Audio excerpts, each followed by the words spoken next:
Guna persiapan pertandingan lanjutan kualifikasi Piala Dunia 2026 ronde 3 zona Asia, Sintayong pantau langsung pemain Persib Bandung Ciro Alves untuk menambah amunisi skuad Garuda. Jadi harapan fans timnas Indonesia. Faktanya 3 pemain inilah yang dipantau Sintayong untuk tambahan skuad timnas Garuda. Berikut penjelasan lengkapnya. Berinyasnya timnas Indonesia. Akibat tak bisa menang lawan King Indo membuat pelatih Australia ini jadi korban dan akhirnya mengundurkan diri.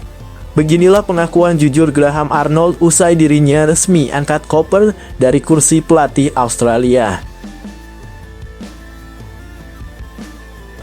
Mantap, disinggung Sintayong soal jam terbang yang diberikan kepada anak asuhnya. Klub baru Rafael Struijk langsung melakukan hal ini agar Rafael Struijk gacor ketika bermain di timnas Indonesia. Begini penjelasannya.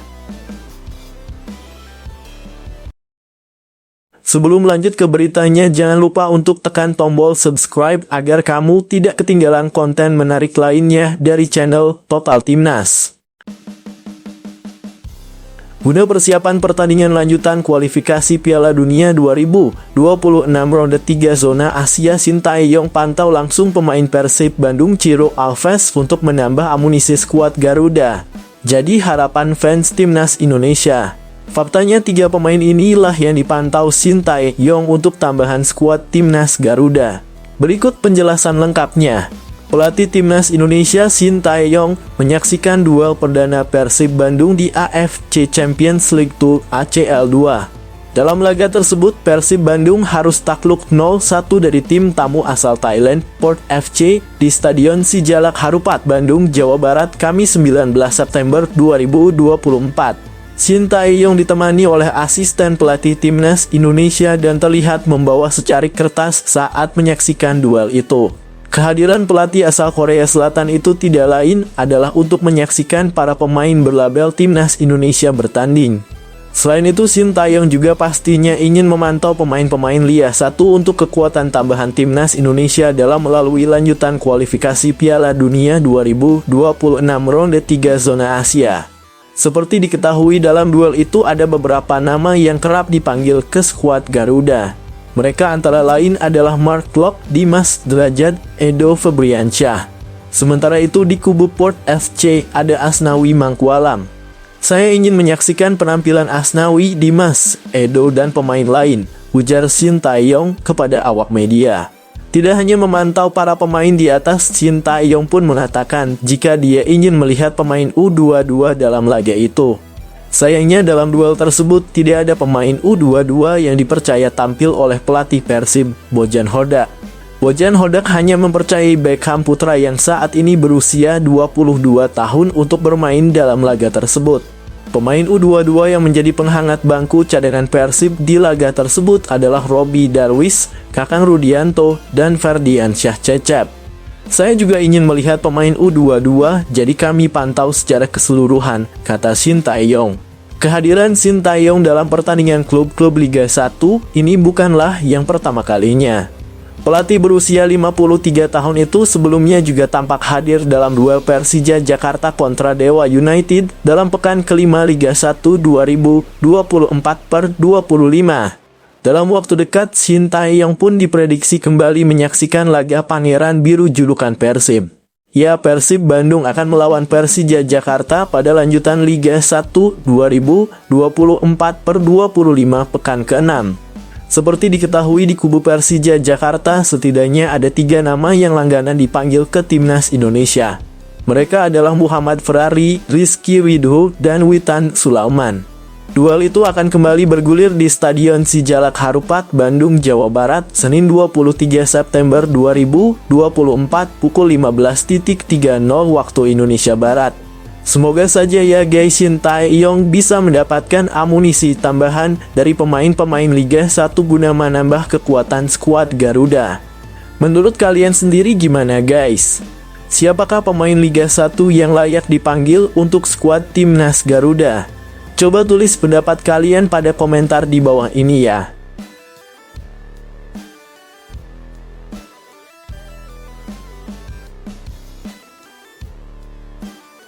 Berinyasnya timnas Indonesia.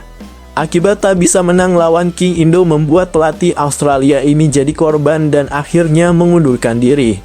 Beginilah pengakuan jujur Graham Arnold usai dirinya resmi angkat koper dari kursi pelatih Australia. Graham Arnold sudah memutuskan untuk mundur dari pelatih Australia setelah gagal meraih kemenangan atas timnas Indonesia. Pelatih berusia 61 tahun itu akhirnya berbicara langsung kepada Federasi Sepak Bola Australia untuk mundur dari jabatannya tersebut pada Jumat 20 September atau 2024. Australia gagal meraih kemenangan dan hanya bermain imbang 0-0 melawan timnas Indonesia pada laga kedua grup C putaran ketiga kualifikasi Piala Dunia 2026 zona Asia di Stadion Utama Gelora Bung Karno SUGBK, Senayan, Jakarta Pusat, Selasa 10 September 2024. Sebelumnya Australia juga kalah 0-1 dari Bahrain pada laga perdana grup C putaran ketiga kualifikasi Piala Dunia 2026 zona Asia di Stadion Rubina, Australia, Kamis 5 September 2024.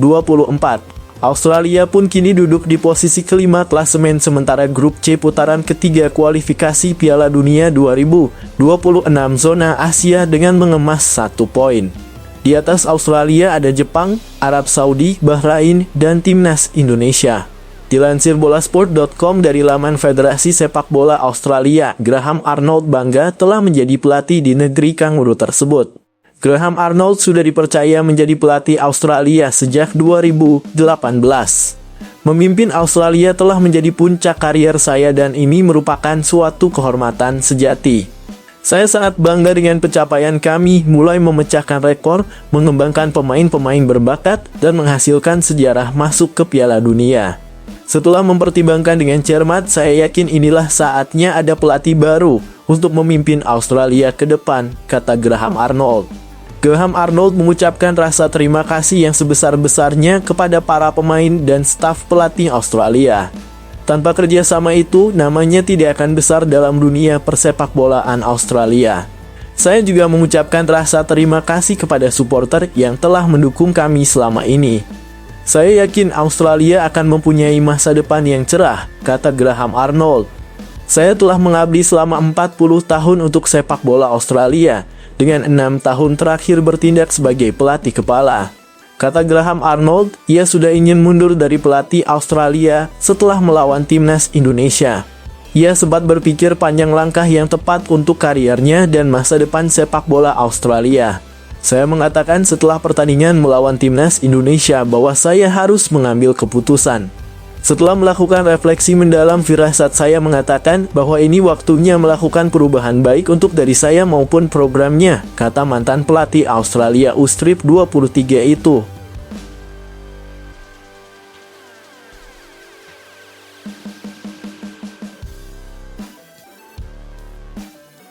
Mantap.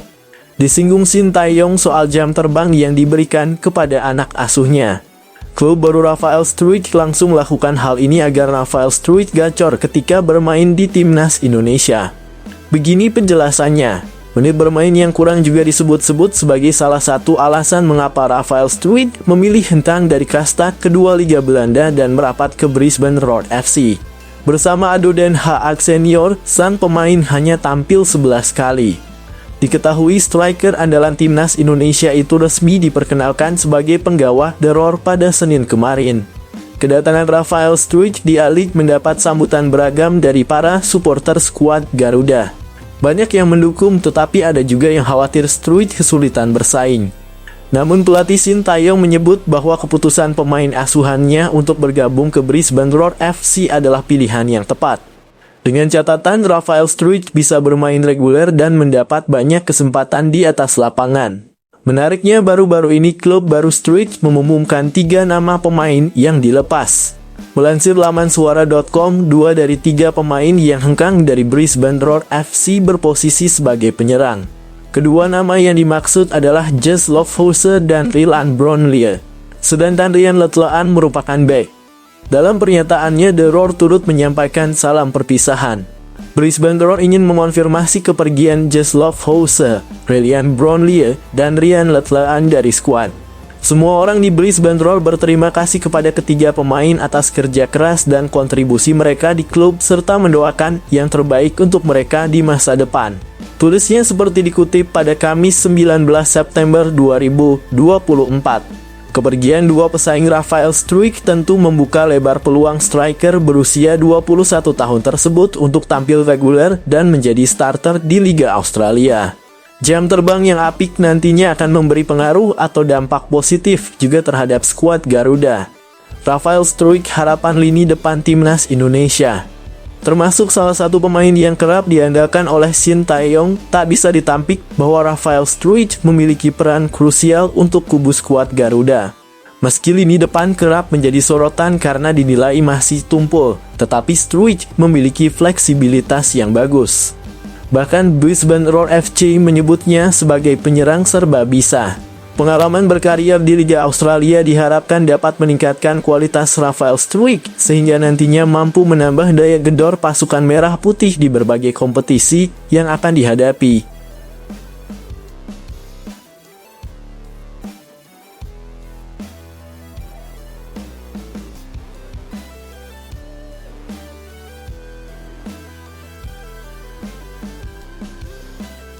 Posisi timnas Indonesia di ranking FIFA kembali naik setelah hasil positif di kualifikasi Piala Dunia 2026 dengan menembus di bawah 130 dunia Kamis 19 September sore. Indonesia kini menduduki posisi 129 dunia dalam ranking FIFA. Kenaikan peringkat ini terjadi karena tim asuhan Shin Tae-yong ini meraih dua hasil imbang melawan tim yang peringkatnya jauh di atas Indonesia pada periode September 2024. Indonesia mendapat tambahan poin usai menahan imbang Arab Saudi di Jeddah dalam laga grup C putaran ketiga kualifikasi Piala Dunia 2026 zona Asia, Kamis 5 September. Setelah itu tim Merah Putih menahan Australia 0-0 di Stadion GBK pada Selasa 10 September. Hasil ini membuat poin Indonesia di ranking FIFA juga bertambah, sehingga total poin Indonesia menjadi 1124,17. Menurut data ranking FIFA sebelumnya per tanggal 18 Juli, Indonesia ada di peringkat 133 dengan 1108,73. Artinya pula peringkat Indonesia di ranking FIFA terus menanjak dalam 1 tahun terakhir. Pada September 2023 posisi Indonesia ada di urutan ke-147, naik 3 tangga dari Juni 2023. Kemudian pada Oktober 2023 naik lagi menjadi ke-146 atau naik 1 peringkat. Sedangkan dalam rilis Desember 2024 posisi Indonesia tak naik alias tetap di urutan ke-146. Pada awal 2024, tepatnya pada Februari setelah tampil di Piala Asia 2023-2024, posisi Indonesia naik 4 peringkat menjadi ke-142 di ranking FIFA. Ini tak lain karena Indonesia lolos babak grup. Setelah itu dalam pengumuman periode April 2024 melonjak tajam ke posisi ke-134 atau naik 8 tangga. 2 kemenangan atas Vietnam menjadi kontribusi kenaikan ini. Berikutnya posisi Indonesia tak naik pada Juni 2024 setelah kalah dari Irak dan menang atas Filipina.